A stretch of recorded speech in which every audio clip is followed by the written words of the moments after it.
Chers téléspectateurs, bienvenue dans votre émission Avec le Maroc depuis Washington. Je suis Adam Early et je suis heureux de vous retrouver dans un épisode spécial avec un prestigieux invité. Le Moyen-Orient et l'Afrique du Nord sont des zones stratégiques d'un point de vue économique et sécuritaire pour les États-Unis. Les ressources pétrolières y sont importantes, avec près de 40% de la production mondiale.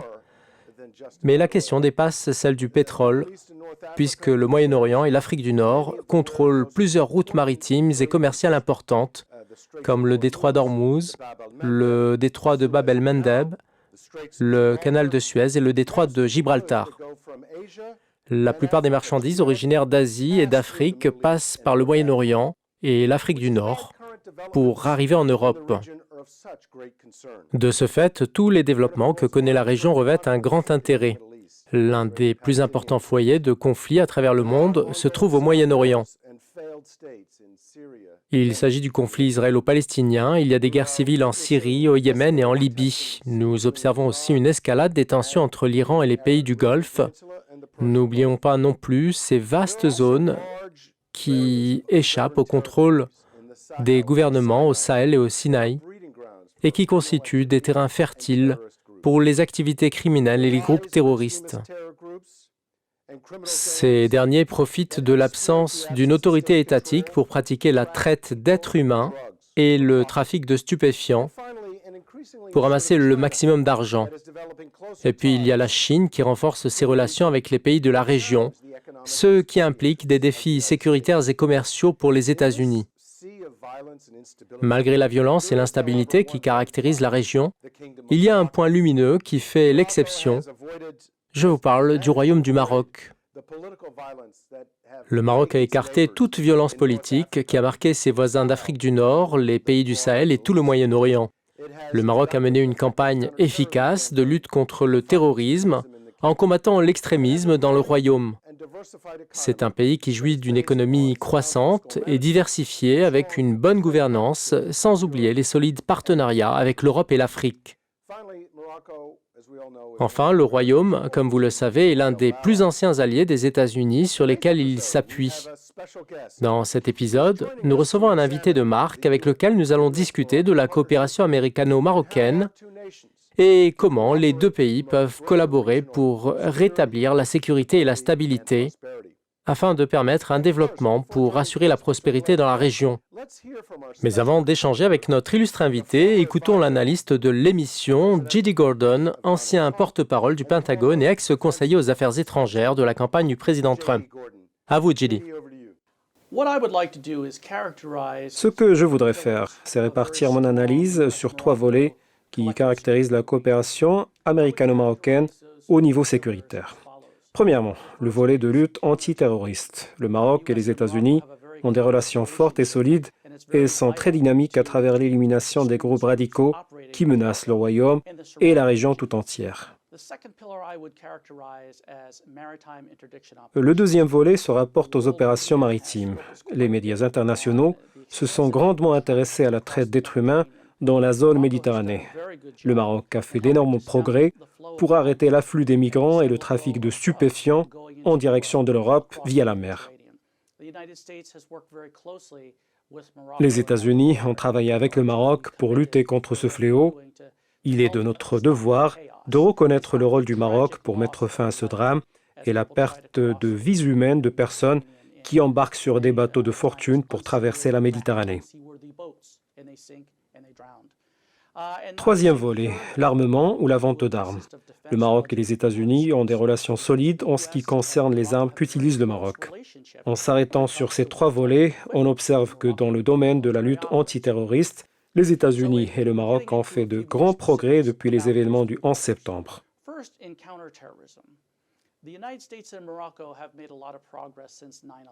Plusieurs terroristes ont été arrêtés et emprisonnés, mais ça ne s'est pas arrêté au 11 septembre. Malgré la présence de plusieurs prisonniers marocains à Guantanamo et avec la montée en puissance de Daesh en Irak et en Syrie, près de 2000 Marocains ont rejoint les rangs de cette organisation terroriste.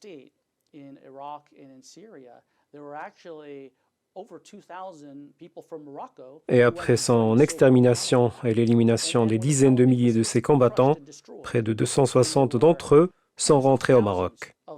Plusieurs ont été arrêtés et ceux qui ont été libérés doivent être réinsérés à travers les actions de la société civile parce que si cela ne se fait pas, ils reviendront sur le front du combat et du terrorisme. Le Maroc a de solides fondements dans la lutte contre ces groupes en les empêchant de renouer avec le terrorisme et le travail fait pour qu'ils n'y adhèrent pas à la base. Le premier fondement, c'est la sécurité intérieure. A solid foundation for what its policy is to prevent these extremists from returning to the battlefield and from getting engaged in the first place. The first is internal security measures. Dans les pays libres et ouverts, vous ne pouvez échapper au terrorisme si vous ne disposez pas d'une sécurité intérieure. Le deuxième fondement, c'est la lutte contre la pauvreté, qui est généralement utilisée par les terroristes pour attirer les pauvres avec l'argent. Un travail prodigieux a été accompli dans ce sens parce que quand des idées extrémistes circulent en concomitance avec la pauvreté, c'est comme le feu qui se rapproche de l'essence. Depuis 2015, le Maroc a démantelé 49 cellules terroristes. 44 d'entre elles étaient en relation avec Daesh.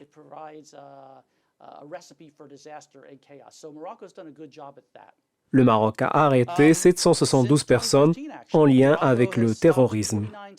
Le Royaume est aussi victime du terrorisme, comme ce fut le cas en 2011 au café Argana à Marrakech, avec la mort de 17 personnes, dont de nombreux touristes étrangers.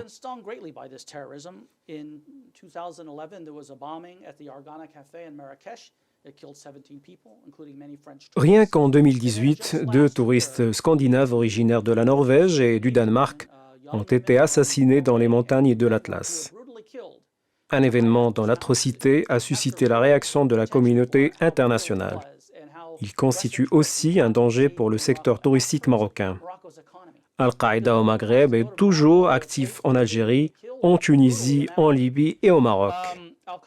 Ils ont évolué vers le sud pour opérer dans la zone sahélienne. Aujourd'hui, il y a de sérieux problèmes au Mali et au Burkina Faso. L'élimination du terrorisme dans n'importe quel endroit ne signifie pas qu'il n'existe plus. Dans le domaine de la coopération militaire maritime, la bonne nouvelle remonte à l'année dernière quand les États-Unis et le Maroc ont organisé des exercices militaires avec la participation de 14 pays pour combattre la traite d'êtres humains et le trafic de drogue et d'armes. Together worked on an exercise called Phoenix Express, which featured 14 countries doing maritime interdiction operations. D'autres manœuvres ont eu lieu à Casablanca, simulant un navire chargé de produits chimiques et ne répondant pas aux ordres de la marine marocaine et dont il fallait prendre le contrôle. C'est un exercice important parce que c'est la véritable menace, qu'elle soit chimique, biologique ou nucléaire, en supposant que les armes atomiques peuvent être transportés et utilisés pour causer le chaos. Cet exercice était donc très important. Nous savons que le Maroc réserve depuis les événements du 11 septembre plus de 3% de son PIB à l'armement.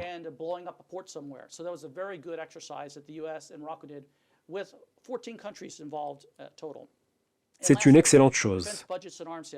Les États-Unis ont un accord avec leurs alliés de l'OTAN pour consacrer 2% de leur PIB à l'armement et seulement 7 pays sur les 29 que compte l'OTAN respectent cet engagement. Par conséquent, le Maroc dépasse nos alliés européens de l'OTAN sur ce registre de l'armement. Enfin, entre le Maroc et les États-Unis, il y a plusieurs convergences. Le Maroc achète et utilise les armes américaines. La majorité de ces avions de chasse sont des F-16 et des F-5 et la plupart de ces chars sont américains, comme les Abrams.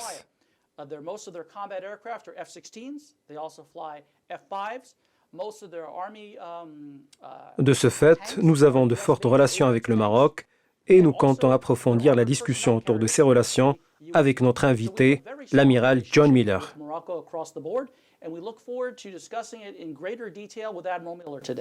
Thank you, Adam. Merci, JD. Nous nous tournons vers notre invité spécial. Aujourd'hui, l'amiral John Miller, qui est lauréat de l'US Naval Academy. Il a exercé dans l'US Navy pendant plus de 30 ans.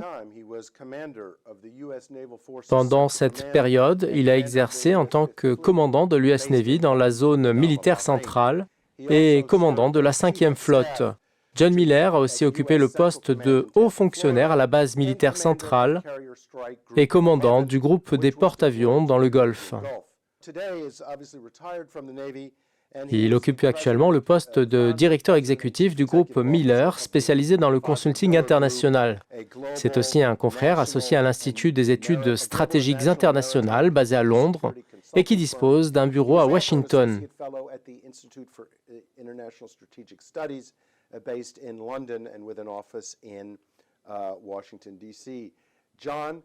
John, bienvenue dans l'émission avec le Maroc depuis Washington. Nous sommes heureux de vous accueillir.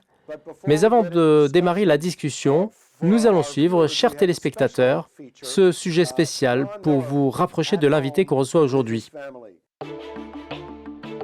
Dans cette maison située dans la périphérie de la capitale américaine Washington, vit l'un des plus grands commandants de l'armée américaine, l'amiral John Miller, l'ex-commandant de la 5e flotte et ancien commandant adjoint de la base militaire centrale. John Miller répartit sa journée entre la lecture, le jardinage et l'analyse politique, se déplaçant sur les plateaux des différentes chaînes d'information. Miller est considéré aujourd'hui comme l'un des plus importants experts militaires américains, lui qui a dirigé une flotte comptant plus de 50 bâtiments et plus de 125 000 soldats. L'amiral John Miller s'est installé au Moyen-Orient au Bahreïn, précisément où se situe le commandement de la 5e flotte. Il a découvert la région et ses dossiers en étudiant son histoire et en recadrant ses conflits. Au bout d'une longue mission militaire, John Miller est de retour pour donner son avis, l'avis d'un expert qui a vu et vécu, et non du spécialiste qui a juste entendu dire.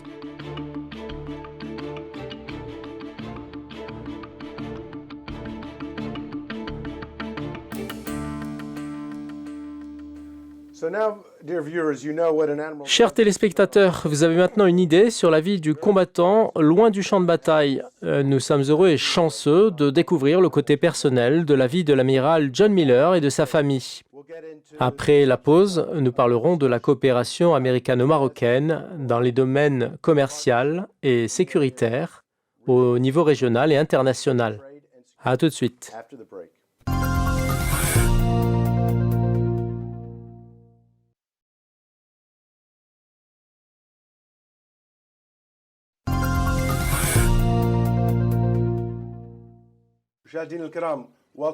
De retour dans votre émission avec le Maroc depuis Washington, dans laquelle nous parlons aujourd'hui de la coopération américano-marocaine dans le domaine de la sécurité et de la paix.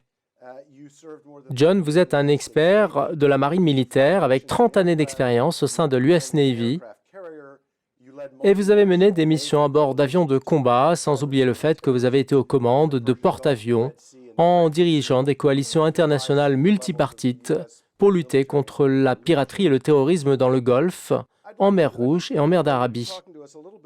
Vous avez conseillé plusieurs responsables politiques et militaires de haut rang. J'aimerais commencer la discussion par l'importance de la géographie, de la sécurité et de la paix. Comme vous le savez, le Maroc bénéficie d'une position stratégique exceptionnelle au niveau mondial. Ses ports et routes sont au centre du commerce entre l'Europe et l'Afrique. C'est également le seul pays africain qui allie entre économie florissante et réussite démocratique. Que signifie donc cette géographie par rapport au rôle du Maroc en matière de sécurité et de paix régionale à la lumière de ses relations avec les États-Unis? Eh bien, lorsqu'on achète une maison, on pense tout d'abord à son emplacement. Partant de là, la position du Maroc est hautement importante et sensible. Si l'on s'arrête sur le cadre dans lequel opère la marine à l'échelle internationale, on constate que 90% du commerce se fait par la mer. De ce fait, la marine est très importante pour l'économie mondiale et le commerce international. Il y a 6 passages principaux au niveau mondial. Vous en avez cité 4. Le détroit de Gibraltar, le canal de Suez, le détroit de Bab el-Mandeb et le détroit d'Ormuz.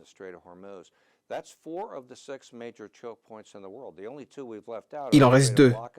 Le détroit de Malacca, la dernière porte de l'Asie et bien entendu le canal de Panama, qui joue un rôle central dans le commerce entre les deux Amériques. Par conséquent, les États qui se situent près des détroits doivent faire partie des bases structurées pour la marine mondiale pour assurer un transport de marchandises en toute liberté.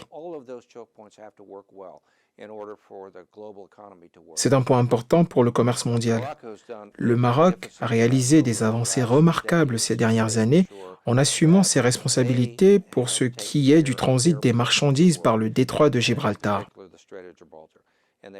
Les exemples sont nombreux, à commencer par son rôle dans la lutte contre la traite d'êtres humains et la protection de la liberté du commerce en Méditerranée. Le Maroc assure ce rôle en collaboration avec les États-Unis et le Royaume est un partenaire des États-Unis depuis leur création. En se projetant dans l'avenir ou même en s'arrêtant sur le présent, quels sont les grands défis sécuritaires auxquels fait face le Maroc? Il y a beaucoup de défis sécuritaires qui ne sont pas tous liés à la mer, mais il est important de continuer à assurer la sécurité maritime. Nous avons, durant les 5 ou 6 dernières années, un grand nombre de mouvements de migration d'Afrique du Nord vers l'Europe à travers 3 routes historiques. De la Libye vers d'une part l'Italie et d'autre part la Grèce, et la troisième c'est du Maroc vers l'Espagne. De ce fait, nous devons être capables de freiner la migration clandestine et d'assurer qu'elle se fasse de manière légale de l'Afrique vers l'Europe. Le Maroc assure un rôle extraordinaire dans ce sens. Il a amélioré ses capacités maritimes en travaillant étroitement avec les États-Unis et l'Europe. Il a aussi développé ses radars pour détecter toute opération de migration illégale. Tous ces points sont importants pour la stabilité non seulement du Maroc, mais de l'Europe également.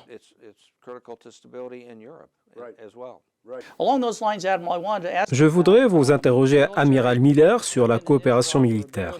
J'ai évoqué dans mon édito que le Maroc utilise des avions F-16 et F-5, ainsi que les chars Abrams, en plus des véhicules de transport de troupes Made in USA.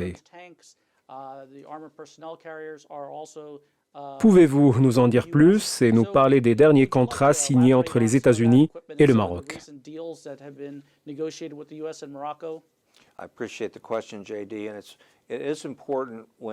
Merci pour votre question, JD. Quand les forces de différents pays opèrent ensemble, il est important qu'il y ait des possibilités d'utilisation commune des équipements de ces pays. Le Maroc a acheté des avions de chasse, des chars et des véhicules de transport américains. Cela facilite l'utilisation commune et c'est un préalable à quelque chose de plus important et de plus vital, à savoir comment travailler ensemble lors des manœuvres militaires multipartites.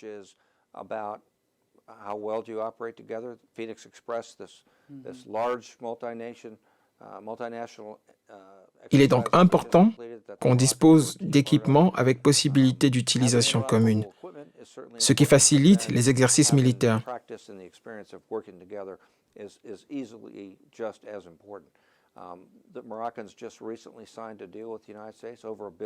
Le Maroc a signé récemment un contrat avec les États-Unis pour une enveloppe dépassant $1 million pour moderniser ses F-16 et s'approvisionner en munitions adéquates.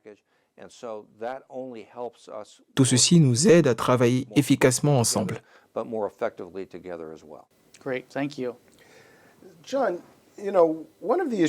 Bien, John, comme vous le savez, l'une des questions qui taraudent les esprits des planificateurs militaires et les chefs d'État, c'est celle relative aux zones qui sont hors de contrôle.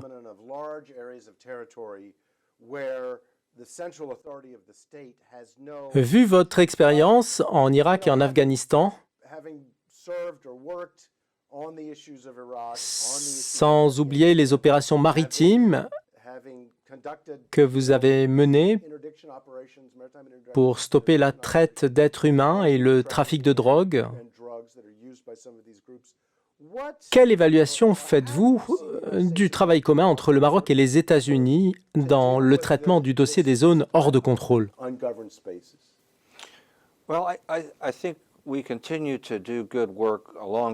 Nous menons ensemble un excellent travail, mais je voudrais d'abord préciser ce que vous avez évoqué tout à l'heure concernant la migration à partir de l'Afrique du Nord, y compris au départ du Maroc.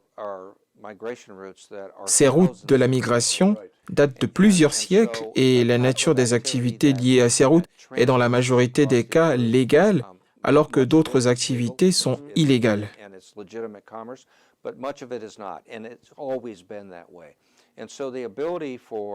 Par conséquent, la capacité d'un pays comme le Maroc à contrôler des zones est un défi vital, non seulement pour les États-Unis et le Maroc, mais pour l'économie et la sécurité mondiale en général.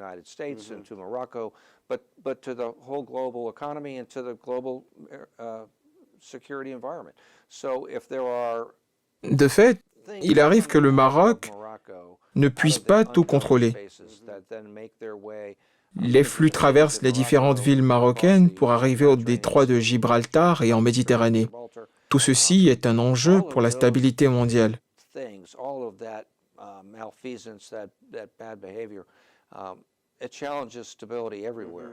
Ce que font le Maroc et les États-Unis tout le temps, c'est de s'assurer de la maîtrise des zones qui sont hors contrôle et de stopper la prolifération des activités illégales.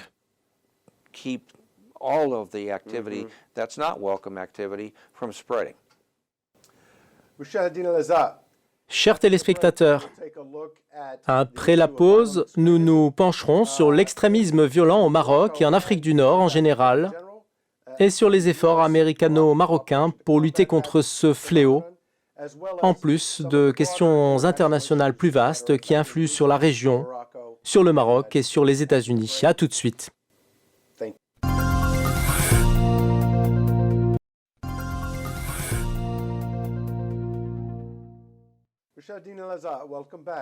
Bienvenue à nouveau dans votre émission avec le Maroc depuis Washington et nous vous remercions pour votre fidélité. Et l'histoire contemporaine nous a prouvé qu'aucun pays n'est prémuni contre le danger du terrorisme et que la coopération internationale était nécessaire pour combattre ce fléau. Cela comprend l'échange de renseignements, la sécurisation des frontières et les alliances militaires et sécuritaires multipartites. Le Maroc s'est inscrit dans une politique similaire de lutte antiterroriste. Le Royaume fait partie du Forum de l'Ouest de la Méditerranée et c'est l'un des 14 pays de la région qui ont adhéré à l'unité de contrôle des transferts monétaires du Moyen-Orient et de l'Afrique du Nord et qui cible l'utilisation illicite des réseaux monétaires par les terroristes pour transférer l'argent. En 2005, le Maroc et les États-Unis ont conclu un partenariat pour lutter contre le terrorisme en Afrique subsaharienne afin de lutter contre ce fléau et d'améliorer les capacités de lutte antiterroriste. John, parmi les missions qui vous ont été confiées au Bahreïn, en plus du commandement de la 5e flotte, vous avez dirigé l'Alliance maritime qui comptait des officiers et des commandants originaires de près de 30 pays. C'était une occasion unique pour coopérer au niveau militaire et politique parce que vous travaillez tous pour suivre les terroristes et pour arrêter les réseaux de trafic qu'ils utilisent.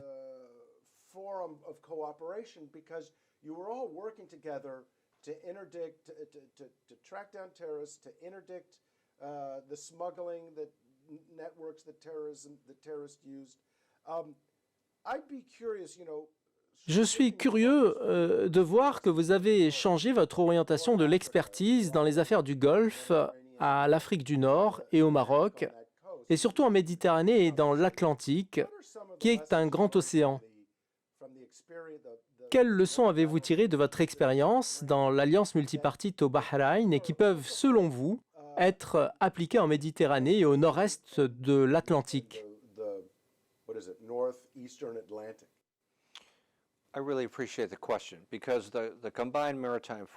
Excellente question. Les forces militaires communes positionnées aujourd'hui dans la base militaire centrale, Je voudrais souligner que ce n'est pas uniquement le Golfe arabique. Il y a aussi la mer d'Arabie, le détroit d'Oman et la mer Rouge. C'est une vaste zone. elle s'étale du canal de Suez au détroit de Bab el-Mandeb et le golfe d'Aden jusqu'aux frontières du Pakistan et de l'Inde. On parle d'une superficie de 2,5 millions de miles carrés. Tous les pays qui font partie de cette alliance, et ils sont au nombre de 31, travaillent bénévolement et tous sont d'accord pour lutter ensemble, que ce soit contre la piraterie, la traite d'êtres humains, le trafic de stupéfiants, la sécurisation de la navigation maritime en mer Rouge, dans le canal de Suez et dans le détroit de Bab el-Mandeb. Tout cela se fait avec l'aide de tous ces pays, puisqu'il n'y en a pas un qui puisse à lui seul garantir la sécurité maritime, même pas les États-Unis.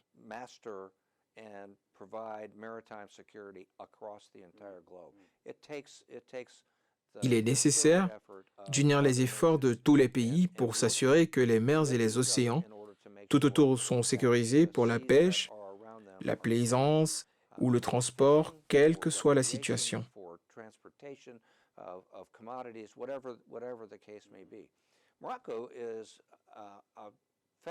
Le Maroc est un pays extraordinaire, avec ses côtes qui s'étalent de la Méditerranée à l'Atlantique.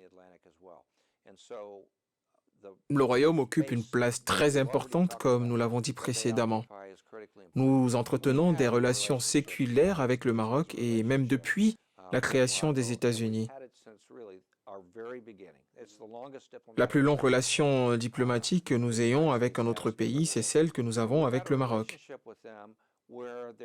C'est une relation basée sur l'entente, que ce soit pour la lutte contre la piraterie à l'époque du président Thomas Jefferson ou la lutte contre la traite d'êtres humains et le trafic de drogue. Les États-Unis et le Maroc entretiennent cette relation singulière et spéciale. Le Maroc est un partenaire extraordinaire pour nous et nous le sommes aussi pour lui. C'est un point important et une bonne opinion. JD, dans votre édito, vous avez évoqué la question des combattants affiliés à des organisations terroristes et qui rentrent dans leur pays, ce qui pose problème.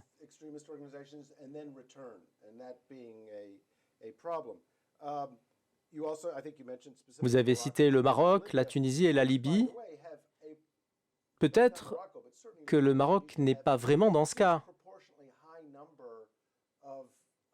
La Tunisie et la Libye ont vu un grand nombre de leurs citoyens partir pour combattre aux côtés d'Al-Qaïda, de Daesh et d'autres acteurs du mal.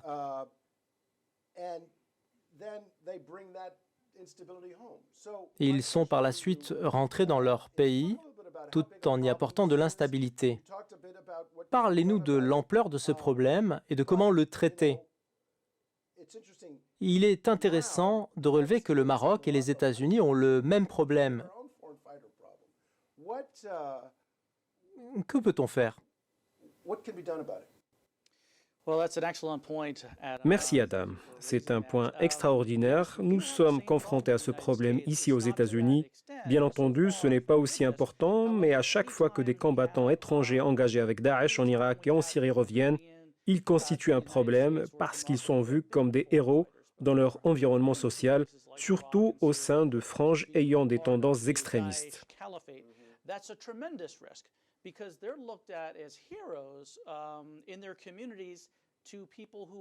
À mon avis, il faut les laisser en prison le plus longtemps possible. Il faut aussi veiller à les qualifier et à les réinsérer dans la société après leur libération. Le plus important, c'est d'effacer de leur mémoire les idéologies extrémistes.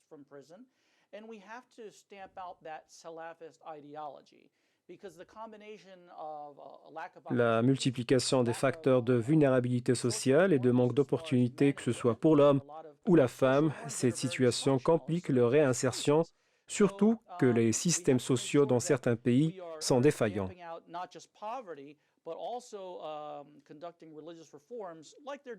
Il ne faut pas seulement lutter contre la pauvreté, mais aussi en réformant les discours religieux, comme l'a fait le Maroc, en éliminant le discours extrémiste chez les différentes franges de la population.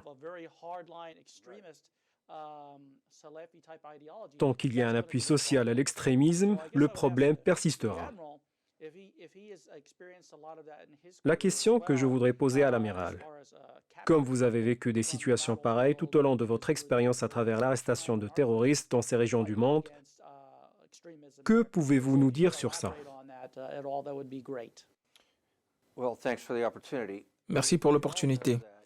Nous savons tous que dans les zones non contrôlées, je parlais de zones d'extrême pauvreté, des zones sans emploi et les zones sans service d'éducation, on peut s'attendre au pire. Au cours des dernières décennies, les États-Unis et le Maroc ont essayé de s'assurer de garantir les meilleures conditions pour atténuer cette situation.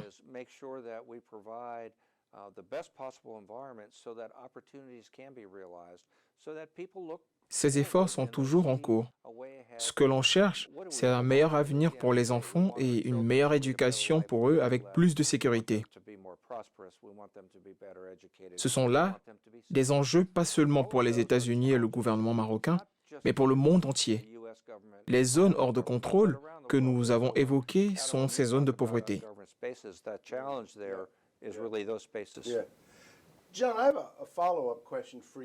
J'ai une question sur la coopération militaire à travers les alliances sécuritaires.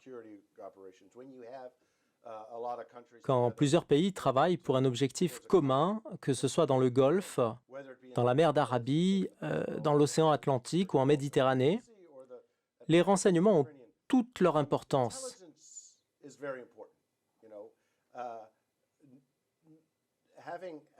Détenir les informations sur ce qui circule et où il circule, si un ami ou un ennemi constitue un danger ou pas, parce qu'en définitive, on ne peut pas tirer sur tout le monde ou arrêter tout le monde. Vous avez souligné que le travail se faisait avec la participation de 30 pays avec les forces navales communes. Parlez-nous de l'importance de l'échange du renseignement et surtout pour le Maroc et l'Afrique du Nord, où l'on retrouve les moyens dont on a parlé tout à l'heure, surtout que le Maroc dispose de quelque chose que nous n'avons pas. Ce sont des yeux sur le terrain, puisqu'ils connaissent les tribus et la population locale. Jusqu'à quel point les commandants d'alliance, et vous en faites partie, jusqu'à quel point ces commandants s'appuient sur les renseignements partagés entre les alliés?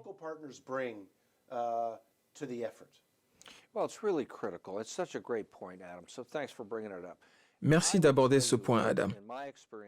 Je peux dire, de par mon expérience dans les opérations des forces alliées, que c'est le point le plus délicat, c'est-à-dire l'échange d'informations et comment partager avec les autres les informations que nous détenons.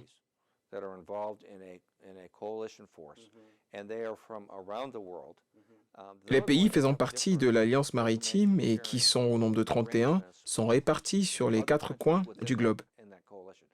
Par conséquent, la coordination est différente entre eux pour ce qui est des informations.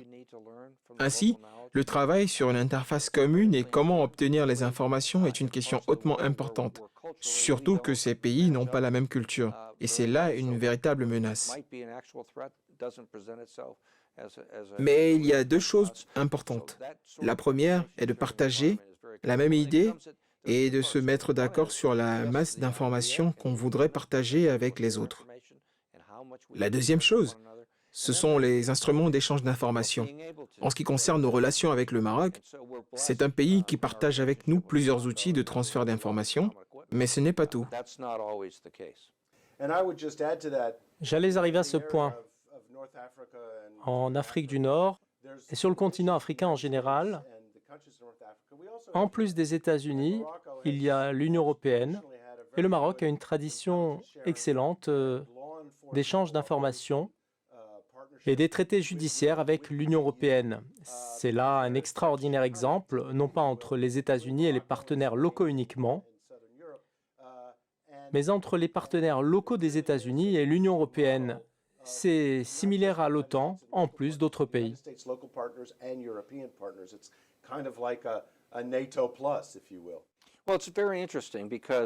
Oui, c'est intéressant parce que c'est une situation inhabituelle en effet. Le Maroc travaille aussi avec l'expérience européenne, c'est-à-dire dans le cadre européen et non pas dans le cadre de l'OTAN.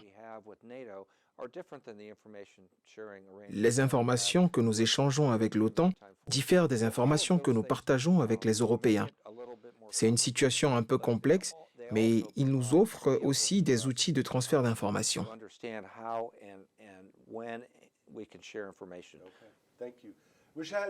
Chers téléspectateurs, après la pause, nous nous arrêterons sur d'autres grands dossiers, à savoir l'ONU, la Chine et l'Iran.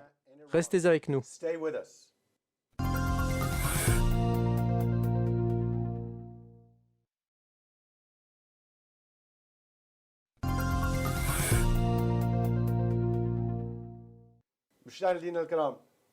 Bienvenue à nouveau dans votre émission avec le Maroc depuis Washington. Nous allons maintenant démarrer un tour d'horizon à travers le monde, en commençant par les Nations Unies. John, l'appui de l'ONU a baissé aux États-Unis durant les 20 dernières années. On voyait l'ONU comme une organisation internationale phare pour la paix et la sécurité, mais des détracteurs aux États-Unis la qualifient d'organisation de plus en plus inefficace à cause de multiples raisons. Elle est anti-Israël, la Russie et la Chine utilisent le droit de veto pour empêcher toute action. Les missions de la paix ont gelé des zones de conflit, la bureaucratie administrative de l'ONU est énorme et sans effet, et la plupart la considèrent comme une agence de recrutement. En plus de ça, les envoyés spéciaux de l'ONU, et vous avez travaillé avec un certain nombre d'entre eux, n'ont pas de registre à succès.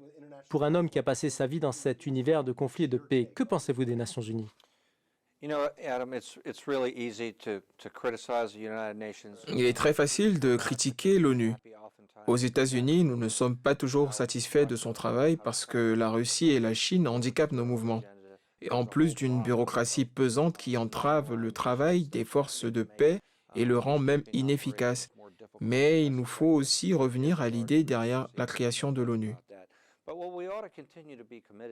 L'idée, c'est de réunir les pays du monde entier, non pas de façon bilatérale ou plutôt multipartite, pour traiter des questions relatives à la paix et au développement.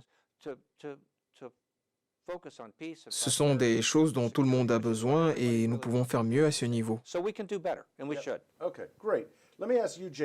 me tourne vers vous, JD. Les forces non armées de la MINURSO ont essayé de régler le problème du Sahara pendant plus de 30 ans sans succès. La grande partie du problème réside dans le fait que l'Algérie refuse de participer de manière responsable et l'ONU ne peut rien faire contre ça. Est-ce que les Nations Unies ont fait en sorte que leur rôle soit utile ou est-ce qu'il existe une meilleure solution ? Je pense que l'amiral a raison. Je suis d'accord avec lui quand il dit que nous pouvons faire beaucoup de reproches à l'ONU, mais en fin de compte, nous observons qu'elle a pu maintenir la paix dans plusieurs régions à travers le monde, avec la participation de forces venant de certains pays comme le Pakistan et l'Uruguay. Des forces qui ne pouvaient participer si l'ONU n'existait pas, mais en même temps, je crois que la perpétuation du problème du Sahara ne sert aucune partie. La MINURSO a sans doute participé à cette inefficacité. Vous avez tous les deux évoqué le rôle de l'Union européenne. J'ai l'intime conviction que l'Union européenne doit fournir plus d'efforts parce qu'en cas de conflit armé entre le Maroc et le Polisario, les réfugiés se dirigeront sans aucun doute vers l'Europe. Par conséquent, l'Union européenne doit participer au règlement de ce problème. Excellent point de vue. Direction la Chine à présent. Comme vous le savez, John, la Chine représente un réel danger sécuritaire international du point de vue des États-Unis. Nous avons parlé de ce sujet longuement dans cette émission. Brièvement, la Chine développe depuis 5 ans maintenant un réseau mondial de routes, de ports, d'aéroports et de chemins de fer de l'Asie vers l'Afrique et le Moyen-Orient. La technologie 5G chinoise est en passe de permettre à Pékin d'avoir une mainmise sur les réseaux de transfert d'informations à travers le monde via des compagnies comme Huawei. Encore une fois, en tant qu'expert maritime, est-ce que cette orientation chinoise, déterminée et grandissante pour contrôler les principaux points de télécommunication et de transport, vous inquiète? Et est-ce que vous la percevez comme une menace pour les États-Unis? La Chine a lancé son initiative des nouvelles routes de la soie qui nous impliquent, nous, en tant que marins. Les États-Unis disposent de leur propre réseau qui passe par les 4 coins du globe.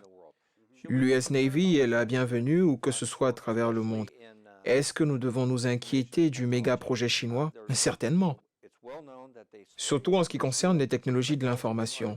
On sait parfaitement qu'ils volent des technologies appartenant à d'autres pays, y compris les États-Unis. C'est un conflit ouvert pour ce qui est du respect de la propriété intellectuelle par la Chine. Pékin doit savoir comment se positionner devant les puissances mondiales et nous, les aider dans ce travail, et il faut qu'on continue à les aider dans ce sens. Je ne veux pas qu'on effraie les Chinois, mais simplement qu'on garde les yeux ouverts à travers la technologie. La compagnie Huawei peut écouter nos conversations et lire tout ce qu'on écrit. Est-ce que vous pensez que le rapprochement grandissant entre le Maroc et la Chine, notamment à travers les investissements chinois dans les ports et les technologies de l'information au Maroc, peut impacter les relations américano-marocaines? J'ignore à quel point cela peut nuire aux relations entre les États-Unis et le Maroc, mais le Maroc doit être vigilant et tirer les leçons de ce qui s'est passé au Sri Lanka, au Pakistan et Djibouti, où les Chinois sont arrivés comme amis ou investisseurs avant de devenir propriétaires. C'est une situation dangereuse sur le long terme. Le Sri Lanka avait par exemple un aéroport grandiose qui est maintenant une propriété chinoise et qui est géré par la Chine.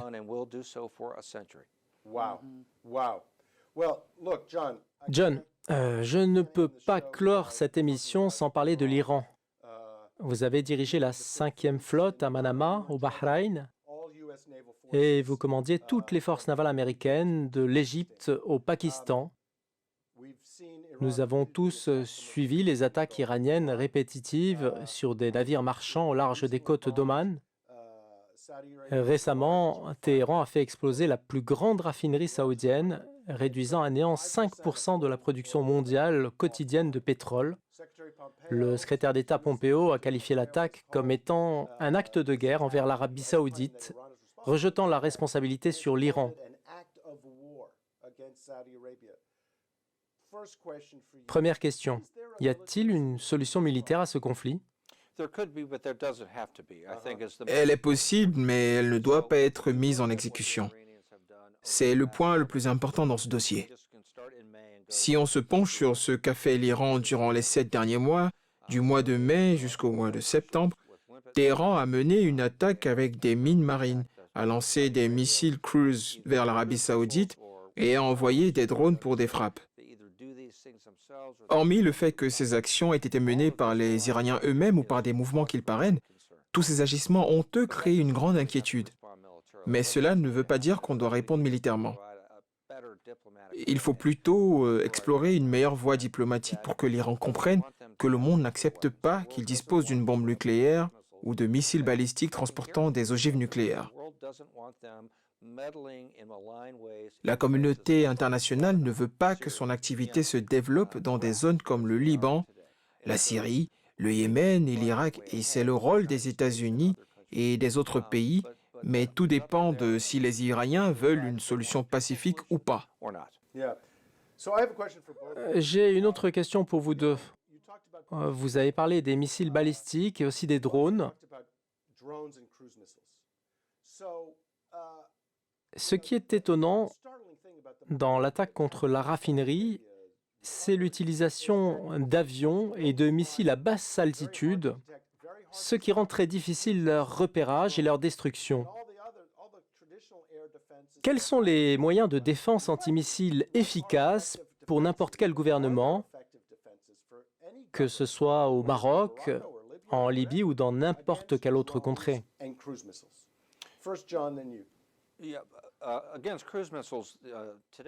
Bien entendu, il doit y avoir une solution. Pour ce qui est des missiles cruise, les systèmes de défense sont efficaces pour les arrêter si on connaît la source de la menace.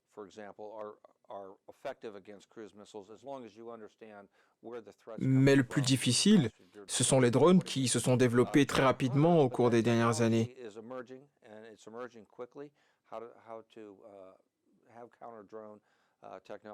La technologie des drones est un cas très différent qui nous renvoie vers les avions à basse altitude dans les années 80. Ils étaient difficilement repérables par les radars. La solution réside dans l'investissement dans les technologies anti-drones pour garantir la sécurité de la navigation aérienne et maritime.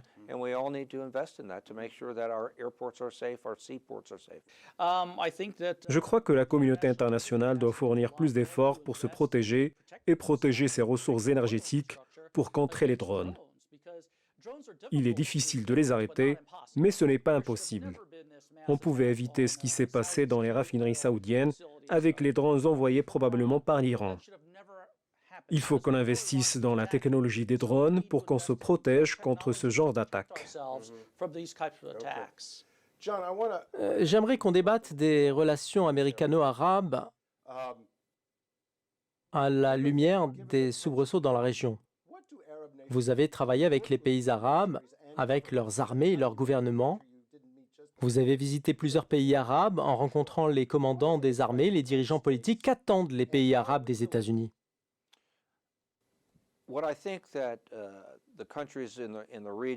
Je pense que les pays du Golfe et d'Afrique du Nord ont les mêmes attentes vis-à-vis des États-Unis.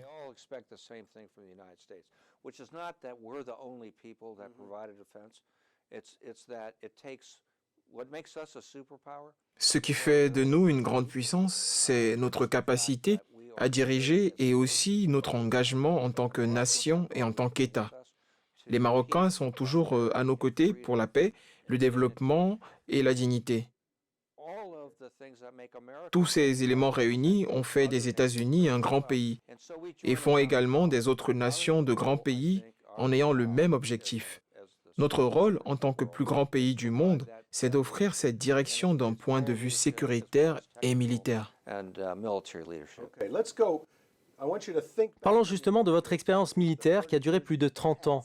J'aimerais que vous nous racontiez la période que vous avez vécue en mer. Racontez à nos téléspectateurs la vie de marin, quelque chose dont vous vous souvenez, une épreuve que vous avez traversée, ou quelque chose qui s'est produit sur votre navire, ou même vos relations avec les autres marins.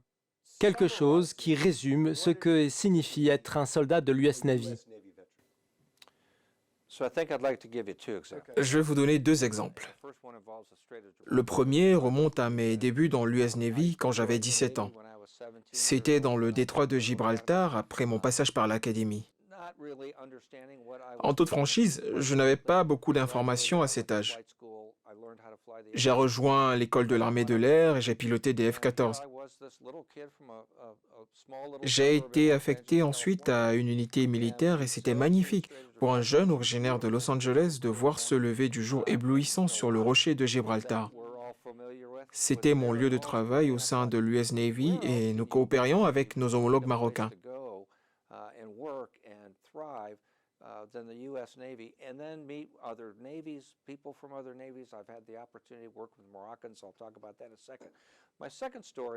La deuxième histoire que je vais vous raconter illustre la bonne réputation de l'US Navy dont j'ai été l'un des commandants.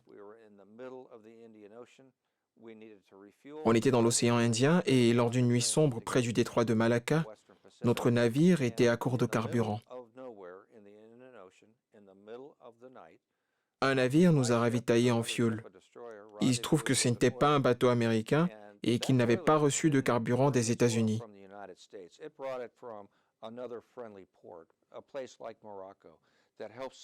Mais il est venu du port d'un pays ami comme le Maroc et nous avons pu discuter avec le commandant de bord de ce navire de la situation du détroit de Malacca. Tout ceci parce que nous avons des amis aux quatre coins du monde.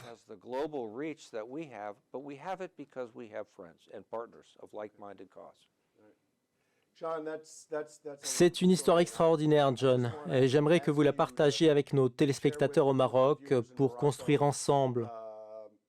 Que signifie un partenariat international pour vous?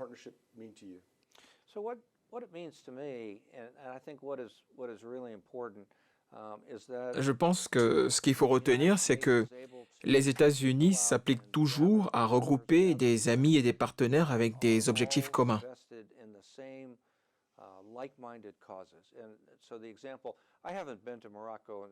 Ça fait longtemps que je ne suis pas venu au Maroc. J'y ai travaillé avec JD il y a quelques années.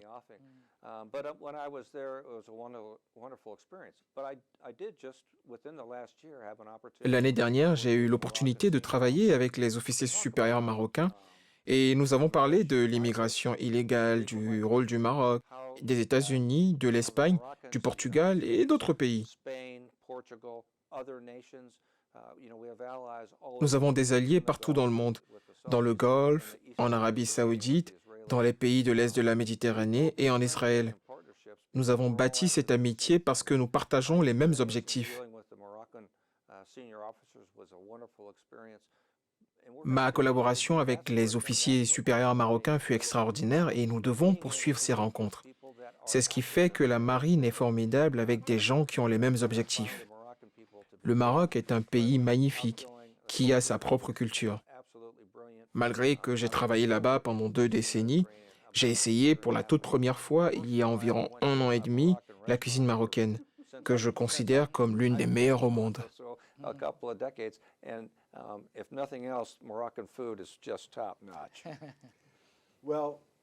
Très bien, John. Vous avez été très généreux en nous consacrant une partie de votre précieux temps et en partageant votre sagesse et vos idées. J'espère que ces moments ont été agréables également pour vous. C'est toujours un plaisir, monsieur. Merci. Merci à vous. Chers téléspectateurs, c'est la fin de cette émission. Merci pour votre fidélité et à bientôt.